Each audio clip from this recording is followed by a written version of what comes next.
কাল আমরা গেছিলাম কলকাতার মিষ্টি সরস্বতী মাকে দেখতে, তোমরাও দেখে নাও।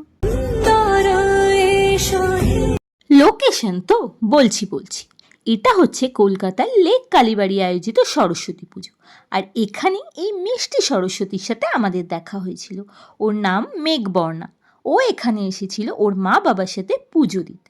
এরপর আমরা মায়ের দর্শন সেরে নিলাম। এখানে কিন্তু মানুষের আকাঙ্ক্ষা পূরণের জন্য কোনো নিরীহ পশুর বলি হয় না। পুজোর সমস্ত সামগ্রী যেমন ফুল, মালা, মিষ্টি, এই সব কিছু এই মন্দিরের একদম পাশেই পাওয়া যায়। এটা হলো লেক কালীবাড়ি। এর ঠিক উল্টো দিকের রাস্তাতেই আয়োজিত হয়েছে লেক কালীবাড়ির সরস্বতী পুজো। এই ছোট্ট মাঠটিতেই হয় পুজো। ওই যে দূর থেকে ঢাকের আওয়াজ শোনা যাচ্ছে।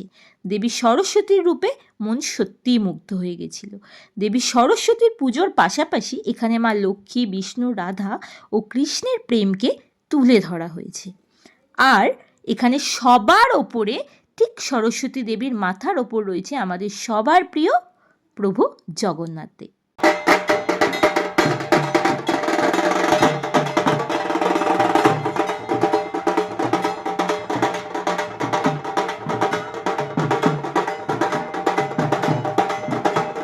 যেহেতু দেবী সরস্বতী বিদ্যার দেবী, তাই ছোট্ট ছোট্ট শিক্ষার্থীদের মনোরঞ্জনের জন্য মণ্ডপের বাইরে সিংহ, ভাল্লুক ও কচ্ছপের খেলা আয়োজিত হয়েছিল, যা মণ্ডপে আসা ছোট্ট ছোট্ট সরস্বতী ও কার্তিকরা বেশ উপভোগ করছিল।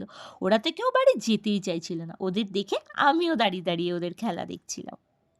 মা সরস্বতী আমাদের সকলকে জ্ঞান, শিক্ষা, গুণ ও বুদ্ধি সব কিছুর কদর করার মতো মানসিকতা দান করুক। এই ছিল আমার সরস্বতী পুজো।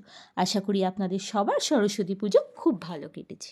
নমস্তে শারদে দেবী বীণা পুস্তক ধারিণী বিদ্যারম্ভং করিষ্যামি প্রসন্না ভব সর্বদা।